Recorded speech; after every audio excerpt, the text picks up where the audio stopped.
Good morning. Happy Monday. I have a few things that I want to get off my chest. So I'm just going to do it. Things that, I want to say that I don't want to be a fearmonger and I don't want to make anyone stressed out or anxious or more fearful, but COVID isn't over. Now, we have certainly been seeing a decrease in number of cases, though the mortality rate hasn't gone down very much. And in fact, there was a bit of a blip last week in Ontario and in Canada as a whole. Here's the thing. It's reassuring that the numbers have gone down a lot. This is true. This is fact. But we've been basically isolated for 2 months. So the rate isn't zero, which means, yes, we're testing more people. So we're going to find more, positive cases. But the mortality rate hasn't gone down that significantly. But we haven't been around other people for 2 months. So the rate, the fact that it's still going up a bit, not just the illness rate or prevalence, but death rate is worrisome. The COVID incubation period is about 2 to 3 weeks. So if this was 2 weeks after we locked down and we were still seeing a rise of cases, that would make plenty of sense, right? People were already exposed before we went into quarantine. But we're 8-9 weeks into this now, and we're still seeing more people getting infected and more people succumbing to this infection. That means there's still quite a bit of passing it between people, even in isolation. So to be opening everything back up again in any real significant way, I have a lot of concerns that we're going to have a drastic rise in cases. Because again, our case rate has been declining, but the mortality rate hasn't really. And in fact, it's been 9 weeks where we haven't been on top of each other. So people are still passing it between each other. Maybe some people as they're still going to work, or maybe some people within their families. But clearly people are passing it on to other people outside of their homes, even in lockdown.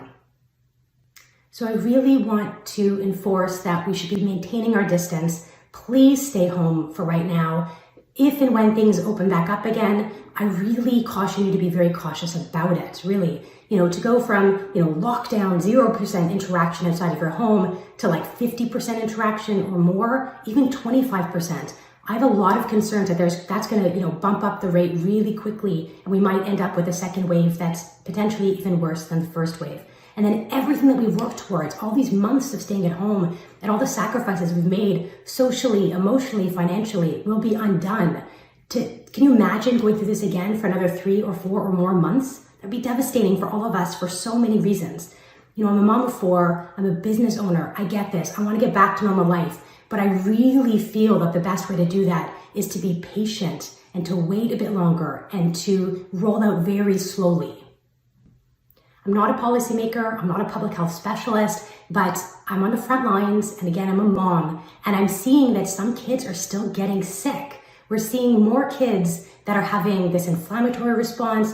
I'm seeing tons of kids that have weird rashes and maybe no other symptoms at all, and I'm certain this is related to infection in some way.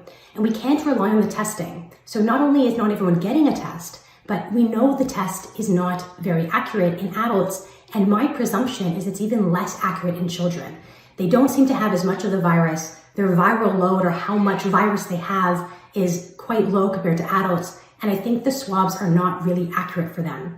So even if you've been swabbed and you've been negative, or your child has been swabbed and they've been negative, if they have any viral symptoms or weird rashes, please remain isolated. I really don't want you venturing into the world, because I think until we have a better test, we just can't rely on them with 100% certainty. So I would recommend a call to action with the word patience. This is how we are going to beat COVID. If we rush back to normal life and we socialize and we have Mother's Day dinners, which I know a lot of people had, and I see lots of people outside walking in groups of people that are clearly not within one family, different ages, different ethnicities. They don't all live together in all likelihood. I'm seeing so many kids out and about, so many teens out and about, lots of moms walking with their friends down the street, definitely not physically distanced.